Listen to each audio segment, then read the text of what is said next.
Judge Cathara had seen many strange things in her 30 years as a court judge. Her blue crystal skin had never changed color from fear, not even when she dealt with the most dangerous criminals from across the galaxy. But today was different. Today, she would meet her first human. The courtroom was quiet and peaceful, just like every other day. The walls were made of smooth white stone that glowed softly. The air was clean and fresh, with no sounds except for the gentle hum of the Ma'ar air system. This was how all civilized beings liked their courts: calm, quiet, and safe. Kim Tae sat at the wooden table next to his lawyer. He was a human merchant who sold goods between different planets. Someone said he did not write down all his cargo correctly on his ship papers. It seemed like a simple case that would be finished quickly. His lawyer was another human named Park Jin. He had traveled a very long way from Earth to help Kim Tae. Park Jin looked normal enough. 2 arms, 2 legs, brown hair, and strange round eyes that moved too much. He wore a black suit that looked neat and clean. Judge Cathara began reading the charges in her soft musical voice. All proper court hearings were done in whispers. This was the way of civilized people throughout the galaxy. Loud noises meant danger and violence. Kim Tae, you are accused of not writing down your cargo correctly. The law says all merchants must list everything they carry on their ships. Did you or did you not fail to do this? Everything was going normally. Kim Tae nodded his head quietly. The 2 court guards stood still near the walls. 3 other aliens sat in the back to watch the trial. The court recorder, a gentle creature with soft tentacles, wrote down every word. Then it happened. Your Honor, Park Jin shouted as he jumped up from his chair. The sound was like thunder in the quiet room. His chair made a terrible scraping noise as it slid backward across the stone floor. The noise echoed off the walls again and again. But Park Jin was not finished. This is absolutely crazy, he yelled, and then he did something that would give Judge Cathara nightmares for months to come. He slammed his fist down on the table. The bang was so loud that it sounded like an explosion. The whole table shook. Kim Tae's water glass fell over and spilled everywhere. The sound bounced around the room like weapons fire. Judge Cathara's crystal skin turned bright red with terror. Her heart began beating so fast she thought it might stop. In all her years as a judge, no one had ever made such violent noises in her courtroom. The 2 court guards pulled out their stun weapons with shaking hands. Their eyes were wide with fear as they pointed the weapons at Park Jin. They had never seen anything so scary in their lives. In the back of the room, the 3 watching aliens fell out of their seats. They hit the floor and did not move. Their bodies had shut down from pure fear, the way their species always did when they thought they were about to die. The court recorder's soft tentacles curled up into tight balls. She pressed the emergency button that would call for help and evacuation. Her whole body was shaking as she tried to hide under her desk. But Park Jin did not stop. He seemed to have no idea that he had just created the most terrifying moment in the history of Sector 7 Court. He kept talking in his loud, aggressive voice. The prosecution's evidence is clearly wrong, he said, waving his arms around like he was fighting invisible enemies. My client followed all the proper rules. This whole case should be thrown out. He moved around the small space near his table, taking big steps and moving his hands up and down. To Judge Cathara, it looked like he was preparing to attack everyone in the room. The emergency alarm began ringing. Bright red lights flashed on and off. The court's computer voice announced, "Emergency evacuation in progress. All personnel leave immediately." The 2 guards ran toward the exit, still pointing, their weapons at Park Jin but too scared to get close to him. The court recorder crawled out from under her desk and rushed toward the door, her tentacles still curled up with fear.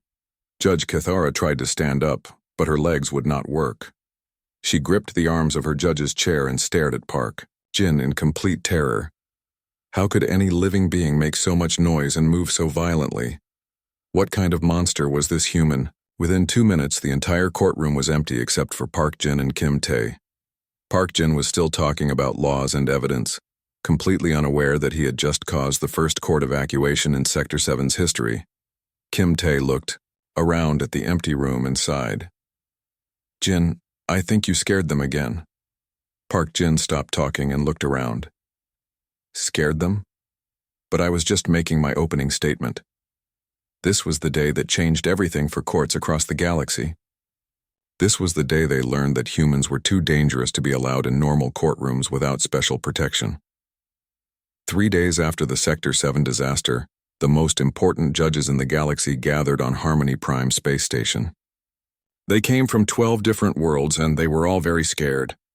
No one had ever called an emergency meeting of the Judicial Council before, but the human problem was too serious to wait. The meeting room was huge and white, with thick walls that could stop laser beams. Each judge sat behind their own protective shield, something they had never needed before. The air felt heavy with worry and fear. Judge Cathara spoke first. Her crystal skin was still red from stress, and her voice shook as she talked. Fellow judges, we have a crisis. 3 days ago, a human lawyer almost destroyed my courtroom. He made loud noises and violent movements that sent my entire staff to the hospital. She turned on the big screen to show pictures from her court. The other judges gasped when they saw the overturned chairs and the broken water glass. To them, it looked like a war zone. But this is not the only incident, said Judge Vexmore from Rigel Prime. His usual calm voice was gone, replaced by nervous squeaks. Last month, I had a human defendant in my courtroom. When I was about to give his punishment, he stood up. He stood up so fast that my emergency shields turned on by themselves. Judge Vexmore's 3 eyes blinked rapidly as he remembered. The computer thought he was attacking me. The whole building went into lockdown. We had to call the military to get everyone out safely. Magistrate Zunic was next to speak. Her jelly-like body was shaking so much that she could barely hold her shape. I too have experienced this human terror. The lawyer's name was Li Min. He was defending a smuggler, and when he spoke, he raised his voice. She paused, trying to control her fear. He did not whisper like civilized beings do. He spoke in what humans call their normal voice. But to us, it sounded like screaming. My entire staff ran away. I had to finish the trial by myself, hiding behind my desk. More judges began sharing their stories. Each tale was worse than the last. Judge Meltoth from the Andromeda sector told about a human lawyer who walked back and forth while talking. The movement was so aggressive and unpredictable, he said. My security team thought he was hunting us. Judge Silkara had video from her courtroom. She played it for the council, and everyone watched in horror. The footage showed a human female, lawyer named Youngso, making her case. She moved her hands while she talked, pointing at different things in the room. Her voice went up and down with emotion. See how she gestures, Judge Silkara whispered. Those hand movements look like fighting motions. And listen to how her voice changes. In my culture, voice changes like that means someone is about to attack. The video continued, showing Youngso turning to face the jury. She looked directly at them while she spoke, never looking away. The alien jury members were clearly terrified, their various eyes wide with fear. The direct eye contact is the worst part, explained Dr. Sylvanth, who had joined the meeting as an expert on human behavior. Humans stare at people when they talk. For most species, this is what predators do before they strike. Dr. Sylvanth brought up her research files. I have been studying humans for 2 years. They evolved from creatures that hunted other animals by chasing them until they died from exhaustion. This explains their aggressive behavior in courtrooms. She showed brain scans of humans and other species. Look at these differences. Human brains are designed for hunting and fighting. When they argue in court, they are using the same mental patterns their ancestors used to kill prey. Judge Pexander, from the Tau Ceti system, raised a tentacle. But surely they must know they are scaring us. Why do they continue this violent behavior? That is the most terrifying part, Dr. Sylvanth replied. They do not know. To humans, this behavior is normal. They think they are being polite and professional. What we see as aggressive threats, they see as proper courtroom conduct. Played more footage, this time from a human courtroom on Earth. The council members watched in absolute horror as human lawyers walked around freely, spoke in loud voices, and made dramatic gestures. Even worse, the human judge used a wooden hammer to bang on his desk, making loud noises throughout the trial. They call this maintaining order, Dr. Sylvanth explained. But as you can see, no civilized being could survive in such a violent environment. The evidence was clear. Every species in the galaxy had the same reaction to human courtroom behavior: pure terror. Their evolved instincts told them that humans, in legal arguments, were dangerous predators preparing to attack. Judge Kithara stood up slowly. Fellow judges, we must act quickly. More humans are joining the galactic legal system every day. If we do not protect ourselves, they will destroy the peaceful nature of justice throughout the galaxy. But what can we do? Asked Judge Vexmore. We cannot ban humans from our courts. They have legal rights under galactic law. Dr. Sylvanth cleared her throat. I have a suggestion, but you may not like it. We need to treat human lawyers like the dangerous predators they are. We need military-grade protection. The room fell silent as the judges considered this shocking idea. Never before had they needed weapons and armor in their peaceful courtrooms. But the human threat was unlike anything they had ever faced. Dr. Sylvanth had spent 6 months doing something no other scientist had ever attempted, studying humans in their natural legal environment. Her research team had traveled to Earth and secretly recorded dozens of human courtrooms. What they discovered was so shocking that 3 of her assistants had to be hospitalized for fear-induced trauma. Standing before the Galactic Judicial Council, Dr. Sylvanth activated the large holographic display. The first image showed a human courtroom in Seoul, and immediately several council members activated their personal defense shields. What you are about to see, Dr. Sylvanth began in her softest whisper, is actual footage of humans conducting what they call a normal trial. I must warn you that this content is extremely disturbing. The video began playing and the council watched in growing horror. Attorney Choi Dan was defending a client accused of theft. He stood up from his chair and began walking back and forth, in front of 12 humans sitting in a box. The humans in the box, called a jury, watched him move without any fear at all. Observe his movement pattern, Dr. Sylvanth pointed out. This is classic predator stalking behavior. He is circling his prey, determining which victim to strike first. Yet the humans in the jury box remain calm. They have evolved to function in an environment of constant threat. Choi Dan stopped walking and stared directly at one jury member. His eyes locked onto the human's face and did not move away. The jury member stared back without any signs of terror. Judge Meltoth made a choking sound. How can they tolerate such aggressive eye contact? That level of staring would cause immediate panic evacuation in any civilized courtroom. The video continued. Choi Dan raised his voice, not to a shout, but louder than any proper being would speak in a court of law. He pointed his finger at different objects in the room while he talked. His facial expressions changed dramatically, showing anger, sadness, and determination. Notice how he uses his entire body as a weapon, Dr. Sylvanth explained. The pointing, gestures, the voice modulation, the facial changes, these are all intimidation tactics designed to dominate his opponents. But the most shocking part came next. Choi Dan approached the jury box and placed both hands on the wooden rail. He leaned forward, bringing his face closer to the 12 humans. In any other species, this would trigger immediate defensive responses. The humans simply listened to what he was saying. By all evolutionary logic, Dr. Sylvanth continued, those 12 humans should be dead from fear. Instead, they are evaluating his arguments. Humans have evolved beyond normal survival instincts. The next footage showed the opposing lawyer, a human female named Park So. When her turn came to speak, she engaged in the same terrifying behaviors. She walked around the courtroom, made aggressive gestures, and spoke in varying tones of voice. But instead of attacking Choi Dan, she simply presented her case. This is what humans call civilized legal debate, Dr. Sylvanth said.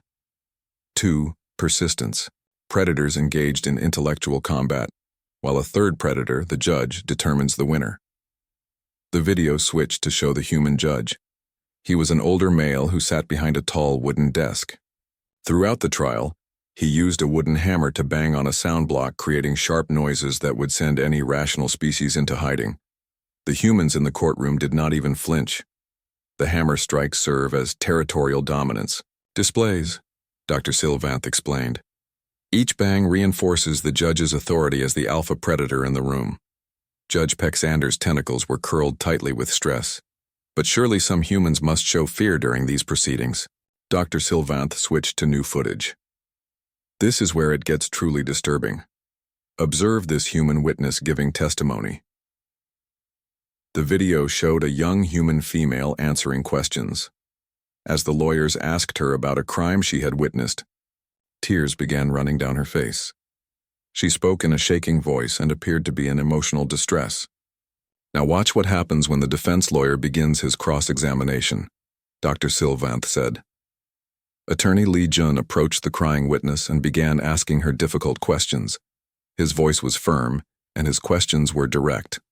The witness continued crying but kept answering his questions. She did not run away or call for help. In any civilized species, emotional distress signals would end the questioning immediately, Dr. Sylvanth pointed out. But humans continue their aggressive legal procedures even when their own kind are showing signs of psychological breakdown. The final piece of footage was the most terrifying of all. It showed a human trial where both lawyers became very passionate about their arguments. They raised their voices, made dramatic gestures, and even interrupted each other. At one point, both humans were standing up and talking at the same time, their voices overlapping in what sounded like the beginning of a physical fight. The judge banged his hammer several times and told them to stop. They immediately became quiet and returned to their seats. No weapons were drawn, no security forces intervened. The trial simply continued as if nothing dangerous had happened. This footage proves that humans conduct legal warfare as a form of entertainment, Dr. Sylvanth concluded. They enjoy the conflict. They thrive in conditions that would kill any other intelligent species. She turned off the display and faced the council. My research shows that humans are not trying to be threatening. This is simply how their minds work. They evolved from creatures that survived by being more aggressive and persistent than anything else on their planet. The council sat in stunned silence, processing what they had learned. Humans were not just dangerous. They were completely alien in their thinking. What seemed like normal behavior to them was psychological warfare to everyone else in the galaxy. The new rules went into effect across the entire galaxy in just 1 week. Emergency Protocol 847H was the fastest law ever passed by the Galactic Council. From now on, any courtroom that had to deal with humans would need heavy armored bailiff units. These were not normal court guards. These were 7-foot-tall metal robots that had been built to handle the most dangerous criminals from high-gravity death worlds. Attorney Yoon Ha had no idea about any of this when she traveled to Centauri District Court. She was a quiet immigration lawyer from Seoul who helped aliens get permission to live on human worlds. Her client today was a gentle plant being from Kepler 442b who just wanted to open a flower shop on Mars. It should have been a simple, boring case. When Yoon Ha walked into the courtroom, she stopped and stared. Everything had changed since her last visit 6 months ago. The judge's bench was now surrounded by thick, clear metal walls that looked like they could stop a spaceship crash. Judge Kathara sat behind the barrier, her blue crystal skin glowing red with stress even though the trial had not started yet. But the judge was not what made Yoon Ha's mouth fall open. Standing on each side of the courtroom were 2 enormous metal robots. They were painted black and had glowing red eyes that tracked every movement in the room. Their arms ended in weapons that could knock out a charging rhinoceros. Warning lights blinked slowly on their chests. Your Honor, Yoon Ha said politely. I am Attorney Yoon Ha, here to represent my client in case number 4472. May I approach the bench to present my evidence?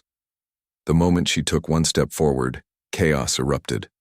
Loud sirens began wailing throughout the building. Red warning lights flashed on and off.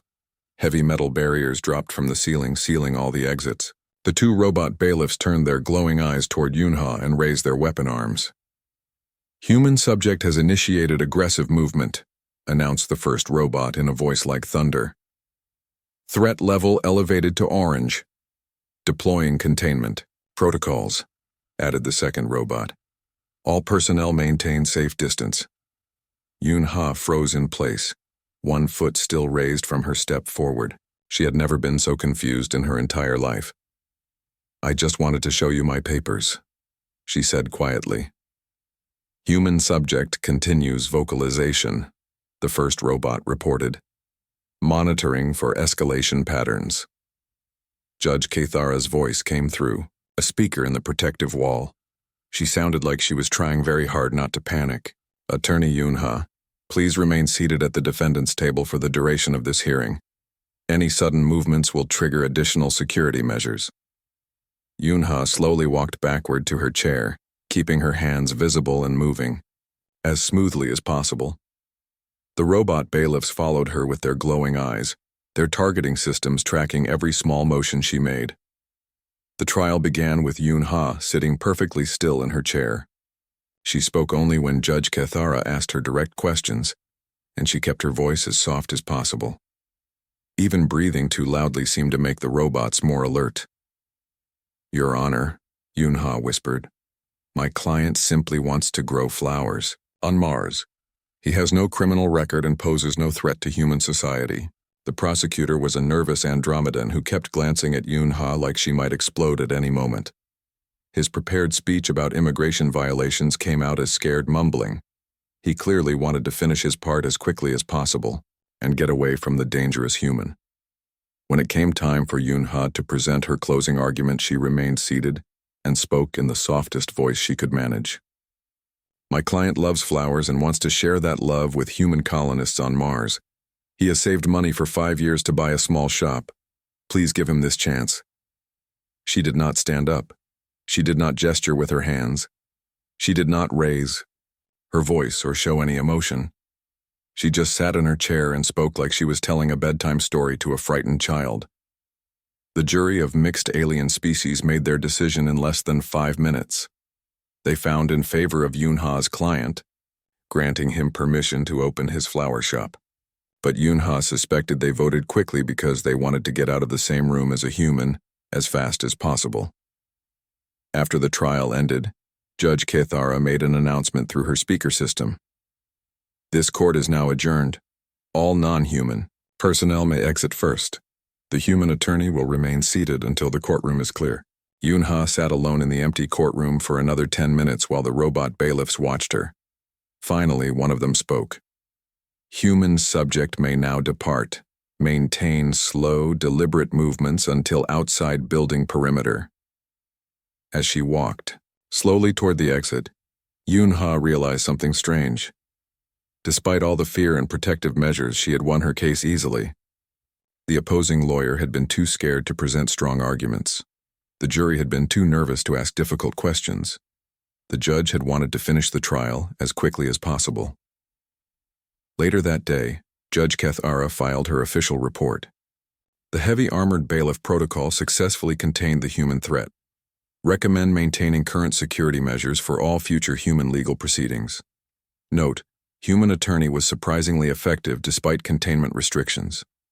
6 months after the heavy armored bailiff protocol became law, something unexpected happened across the galaxy.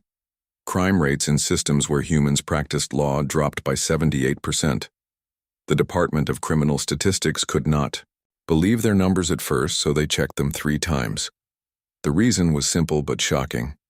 Criminals were so afraid of facing human lawyers in court that they stopped committing crimes in those areas. Word had spread throughout the galaxy's criminal networks about the terrifying humans who could make judges hide behind armor and cause entire courtrooms to evacuate. Park Jin, the lawyer who had caused the original Sector 7 incident, became the most famous attorney in 3 star systems. Aliens now called him the Terror of Sector 7, and criminals would confess their crimes rather than face him in court. He still had no idea why everyone was so afraid of him. "I just do my job," Park Jin told a reporter through a thick protective barrier. "I present evidence and argue for my clients. I don't understand why they need all these robots and shields." His success rate was now perfect. Every single case he took to trial ended with his client winning. Not because he was the best lawyer in the galaxy, but because prosecutors were too terrified to present strong arguments against him. Witnesses would tell the truth quickly, just to get away from him faster. Li Min, the human who had scared Magistrate Zunich with his normal speaking voice, had an even stranger story. He had become the most wanted defense attorney in 5 systems. Alien criminals would pay huge amounts of money just to have him represent them, because they knew prosecutors would offer good deals rather than face the soul screamer in court. "I've never lost a case since the new protocol started," Li Min said during a video interview. He spoke in his regular voice, which caused the interviewing reporter to faint twice during the 30-minute session. "Though I do miss being able to walk around the courtroom." Judge Cathera, now permanently stationed behind her battle-grade protective walls, had written a secret report that would change everything. She admitted that human lawyers were incredibly effective, just not in the way anyone expected. "The human intimidation factor ensures honest testimony," she wrote. "Witnesses tell the truth immediately because they want to finish speaking and leave the courtroom as quickly as possible. Juries make decisions in record time. Opposing attorneys offer favorable settlements rather than endure a full trial with human legal predators. The economic effects were huge, but expensive. Every courthouse in the galaxy now needed military-grade construction. Tables and chairs had to be reinforced because humans might bang on them. Ventilation systems had to be upgraded to handle what other species called aggressive human breathing sounds. Medical facilities were required nearby in case witnesses fainted during human testimony. The construction costs were so high that some planets considered banning human lawyers entirely, but they quickly changed their minds when they saw the crime statistics. Having humans in their legal system was expensive, but it kept criminals away better than any police force. Attorney Yoon Ha had become known throughout the galaxy as the sole predator, even though she was one of the quietest people on Earth. She had started the first human legal advocacy training center, where alien lawyers could learn to act like humans while wearing full protective gear. "The key is to move just enough to seem threatening, but not so much that you trigger the emergency. Systems," she taught her students through a reinforced classroom wall. "And remember, what humans call normal voice volume is what everyone else calls terrifying shouting." Her students practiced making small gestures and speaking slightly louder than whispers. Even these tiny changes in behavior made them much more effective in court. Other alien lawyers began hiring human consultants to teach them aggressive advocacy techniques. The Galactic Judicial Council published their final guidelines, the Universal Human Legal Interaction Safety Standards. The document was 847 pages long and covered everything from proper protective equipment to emergency evacuation procedures. Some of the rules seemed silly to humans, but were deadly serious to other species. Lawyers were required to announce their movements before making them. Judges needed backup power for their protective barriers. All courtrooms with humans needed medical teams standing by in case someone fainted from fear. The strangest change was in the criminals themselves. Many alien criminals had started confessing their crimes immediately when they learned a human lawyer might be involved in their case. The Kepler pirate gang surrendered to authorities rather than face attorney Choi Dan in court. The Vega smuggling ring disbanded completely after hearing that Park Jin was investigating their activities. "We'd rather go to prison than face a human in legal combat," explained former pirate Captain Zixtar during his voluntary surrender. "Those creatures are too dangerous. They make loud noises and move around unpredictably. No treasure is worth that kind of horror." The galaxy's legal system had evolved in the most unexpected way. Justice was now served faster and more efficiently than ever before, but only because everyone was too scared of human lawyers to lie, cheat, or fight back against their arguments. Human attorneys had accidentally become the most feared legal professionals in galactic history, simply by acting the way humans had always acted in courtrooms. They had revolutionized justice across thousands of worlds without even trying, protected by layers of armor and military-grade Bailiff units designed to contain the most dangerous force in the known universe. A human lawyer making an objection.